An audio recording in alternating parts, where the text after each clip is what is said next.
নমস্কার বন্ধুরা, কেমন আছো তোমরা সবাই? আশা করি তোমরা সবাই অনেক ভালো আছো। আমি শম্পা, তোমাদের ভালোবাসায় আর ভগবানের আশীর্বাদে আমিও অনেক ভালো আছি। আজকে আর একটি নতুন ব্লগ নিয়ে তোমাদের সাথে হাজির হয়ে গিয়েছি। আশা করি ব্লগটি দেখে তোমাদের অনেক ভালো লাগবে। তো প্রতিদিনের মতো আজকেও আমি আমার ভিউয়ার্সদের প্রতি কৃতজ্ঞতা রেখেই আমার ভিডিওটি শুরু করছি, কেননা আমার ভিউয়ার্সরা ছাড়া আসলে এই ভিডিওগুলো হয়তো অহেতুক পড়ে থাকতো, নাহলে কেউ দেখতো না, হয়তো বা এগুলো আমার কোনো কাজেই লাগতো না। তো একটু একটু করে এগিয়ে যাওয়ার একটাই কারণ, তোমরা আমাকে সাপোর্ট করছো তাই। তো যাই হোক, আজকে রান্না করছি চিকেন কষা। তো আমার শ্বশুরবাড়িতে যারা আমাকে কন্টিনিউয়াসলি ভিডিওতে দেখছো তারা অবশ্যই এতদিনে জেনে গেছো যে তারা ঝোল আলু এটাকে অনেক প্রেফার করে।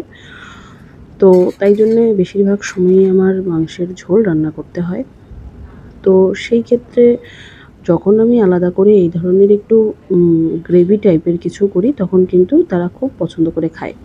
কারণ একই রান্না একই সিস্টেমে মাঝে মাঝে কিন্তু বিরক্তিও লাগে, বা একই টেস্ট একই রকম ঝোল আলু ঝোল আলু ঝোল আলু।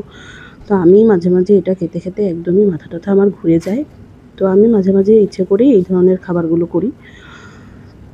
তো যাই হোক, বাসার সবাই যেভাবে খাবে সেভাবেই তো রান্না করতে হবে।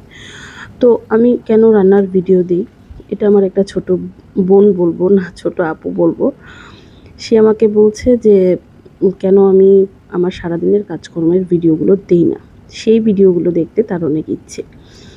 তো তোমাকে মানে উত্তরটা দিয়েছি, তো আরও একবার উত্তরটা এখানে দিয়ে দিচ্ছি। আসলে অনেকেই আমরা আছি যারা ডেইলি ব্লগে সারাদিনের কাজকর্ম দেখাই, বা যে যার মানে সাবজেক্টটা বেছে নেয়। তো আমি আসলে রান্নাঘরে আমার অনেকটা সময় সকাল থেকে চলে যায়। তো যেই কারণে আমি সেফ জোন মনে করি এটাকে। কেন কি, বাসায় আমরা ৫ জন মেম্বার। তো এই ৫ জন মেম্বারের কেউ যাতে আমার কাজের জন্যে বা আমার এই কাজটা করতে ভালো লাগে বলে অন্য কারোর উপর চাপিয়ে দেওয়া বা তাকে ডিস্টার্ব করা, এই ব্যাপারটা আমি আসলে কখনোই পছন্দ করি না। সেটা আজকে আমি ভিডিও করছি বা আমি পাবলিক ভিডিওগুলো করছি তাই জন্যে নয়। আমি সবসময়ই এমন, বরাবরই আমি এমন। কাউকে ডিস্টার্ব করে কারোর নিজের মানে একটা স্পেস আছে, সেই স্পেস থেকে আমি তাকে কন্টিনিউ আমার কাজগুলোতে উৎসাহিত করার মেয়েই আমি নই। আমার মনে হয় আমার যেই জোনটা আছে সেটাতে আমি খুব কমফোর্ট। অন্য কারো জোন নিয়ে আমার কোনো মাথা ব্যথা নেই। তো এই জন্যে আসলে ওই ধরনের ভিডিওগুলো আমি বেশি একটা করি না। তবে হ্যাঁ, মাঝে মাঝে যদি করি, সেটা তাদের কাছে কথা বলে বা তাদের কাছ থেকে অবশ্যই আমি পারমিশন নিয়ে নিই যে এটা আমি করতে যাচ্ছি। স্কিপ করি অনেক কিছু কেটে কুটে, যতটা এডিট করে আর কি তাদেরকে না দেওয়া যায়। তো তারাও এতে হ্যাপি। আর সবাই কিন্তু সব ধরনের লাইফস্টাইল বিলং করবে এটাও কিন্তু না। আমার একটা জিনিস পছন্দ, আমি এখানে কিছু সময়ের জন্য এসেছি, হয়তো কিছু সময় পরে আর থাকবো না। কিন্তু আমি এমন কোনো কিছু রেখে যেতে চাই না যেটা আমি ডিলিট করে ফেলবো আমার ফোন থেকে, কিন্তু এটা হাজার হাজার ফোনে চলে যাবে। আমি আসলে ওই সিস্টেমটা আসলে পছন্দই করি না, কারণ এটা সোশ্যাল মিডিয়া, এখানে যাই করছি থেকে যাবে। তাই এমন কোনো কিছু আমার থাকার দরকার নেই যেটা আমার মনে হবে যে অহেতুক।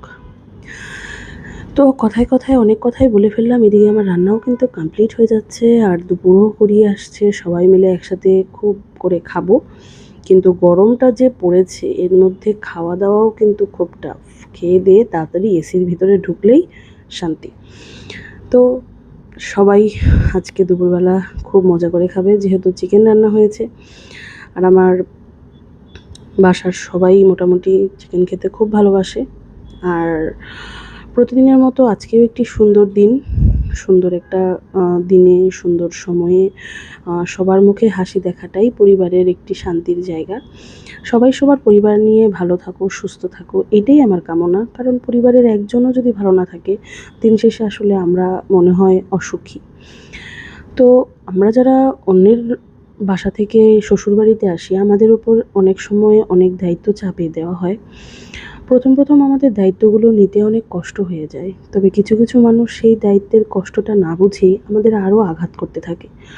তো আমরা শ্বশুরবাড়ির মানুষদের উদ্দেশ্যে বলবো যে আপনারা আসলে কিছু মানুষকে এতটাও আঘাত দিবেন না যে তারা প্রথমেই মনে করে আপনারা আসলে অনেক খারাপ। তবে আমি খুব লাকি বলবো নিজেকে। আমার শ্বশুরবাড়ির মানুষজন আমার জীবনের প্রথম ধাপে আমাকে এতটা ভালোবাসা দিয়েছেন, আমি আসলে সত্যিই কৃতজ্ঞ। কিছু মানুষের কাছে এতটাই কৃতজ্ঞ যে তারা যদি সেই ভালোবাসাটা না দিতে পারত, হয়তো নিজেকে অনেক আনলাকি মনে হতো আজকের সময়ে। তো সবাই ভালো থাকবেন, সুস্থ থাকবেন আর নিজেদের পরিবারের মানুষকে দেখে রাখবেন। ভালো ভালো খাবার খাবেন, মজার মজার। আজকের মতো এটুকু, বাই বাই।